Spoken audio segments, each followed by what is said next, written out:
First tonight, HS2. The government says it's going to give the economy a vital boost, but there are concerns about what it's doing to the health of the people who live along the route. We've heard from residents who say that the stress is pushing them to breaking point. Jeremy Stern investigates. In the heart of the English countryside, there are signs of unrest. Stop HS2! The country says no to HS2! HS2 was first announced 5 years ago. Now the government's pushing through plans for the south to north rail link. And Buckinghamshire, where I am, is in the way. Hundreds of homes will be knocked down. Their owners will be compensated, but thousands of others living near the line don't qualify. The pressure is pushing some to the brink. As a GP, I'm seeing lots of people coming in with stress-related illness. I can just see that there is no end in sight for these people. How bad did it get? I felt suicidal a couple of times, to the extent I thought I might do the Dignitas route. A £50 billion complete white elephant. What is Cameron thinking about? I think it's vital for Britain if we're going to succeed in the global race. You know, other countries have got high-speed rail networks. We need to have them too.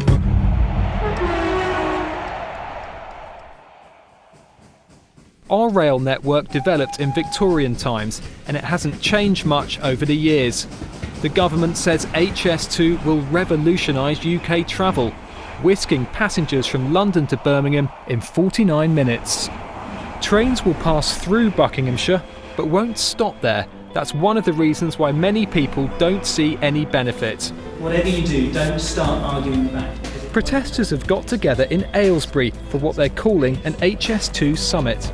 Top of the agenda, how to stop HS2. Their campaign has been determined and organised, but last year MPs backed plans for the rail link.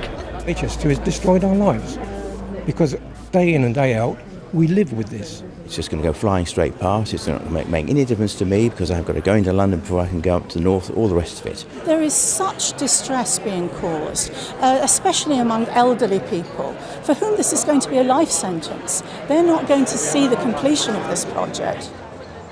In some cases, the prospect of HS2 has pushed homeowners to the edge. Well, the line is going to run approximately... Pauline and John Hughes live near Gaydon. Their house is 170 metres from where an underground tunnel will go. It's not just us. They don't qualify for compensation, but the value of their home may have gone down by at least a third. We are unable to sell our house. We've had the house on the market for 2 years, and we have been told by the estate agent that it's all because of HS2. The anxiety has built up. Pauline can't sleep and her health has deteriorated. A few months ago, it all came to a head. I was in a trough of despair because I couldn't see the point in going on. How bad did it get?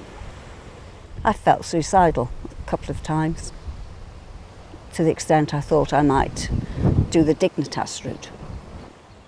It is the first time, I have to say, it's the first time that we have talked about this to each other,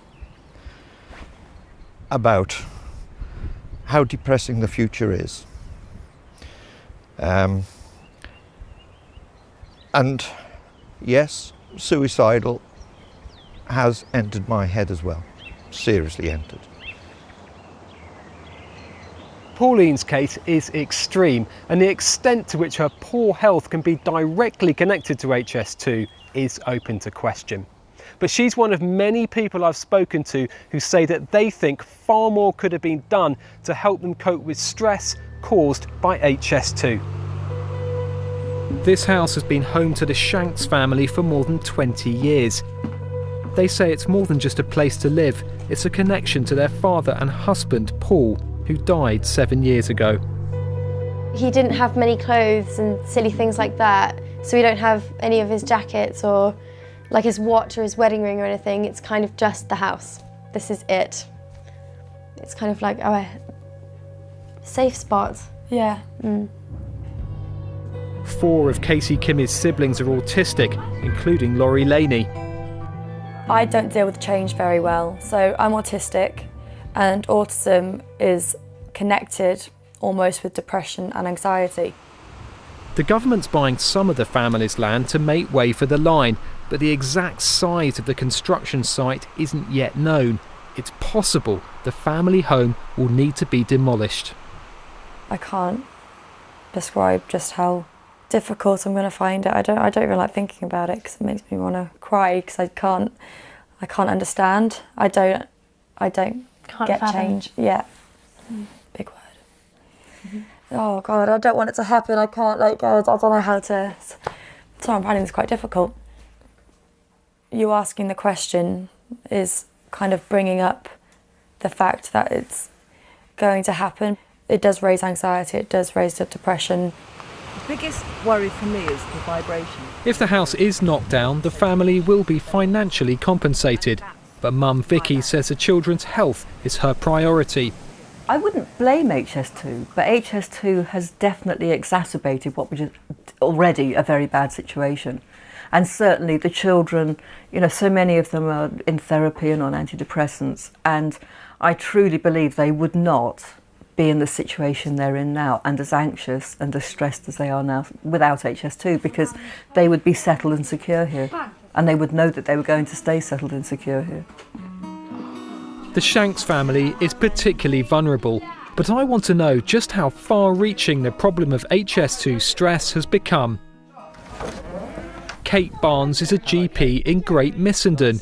She's one of several doctors I've spoken to who say they're seeing more patients because of HS2. Well, I've certainly had people who've come in and said to me that they've just felt life isn't worth living. There's nothing to live for any longer, this kind of thing. And I've got a number of patients who I've had to put on antidepressants who would never have dreamed of having to have that kind of support. And that's purely due to the effect of the stress of HS2. How much can these problems be put down just to HS2? I mean, wouldn't these people not have just got ill anyway? It's basically to do with the fact that this is something that is ongoing. You know, we're not talking about something that's got a start and a finish within a few days, a few weeks. We're talking about something that's going on for years. Most days of the week when I'm working, I will have somebody that comes in who is suffering stress as a result of HS2. To me, that suggests that this is actually quite a big problem and that I may only be seeing the tip of the iceberg. Concerns about mental health were raised at several HS2 public consultations and addressed in the government's health impact assessment. But this report was published in November 2013. That's more than 3 years after the route for HS2 was announced. It's clear that by that stage, some people were already ill. HS2 Limited, the company responsible for the line, says it's acted legally, and this has been upheld in court.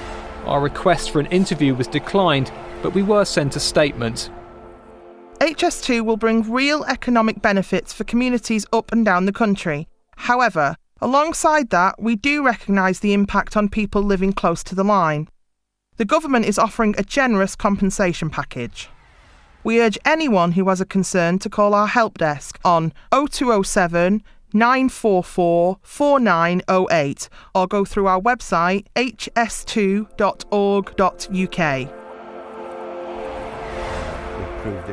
The Hughes are trying to stay positive. They've met a committee of MPs that's visited people living near the line. A residents commissioner is also being recruited to help homeowners.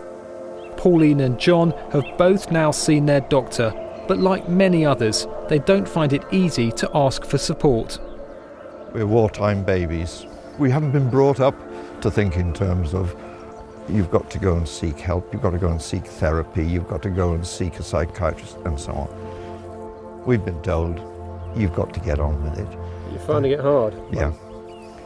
And again, as this interview has brought out, we keep things from each other, in fact, in our mental state.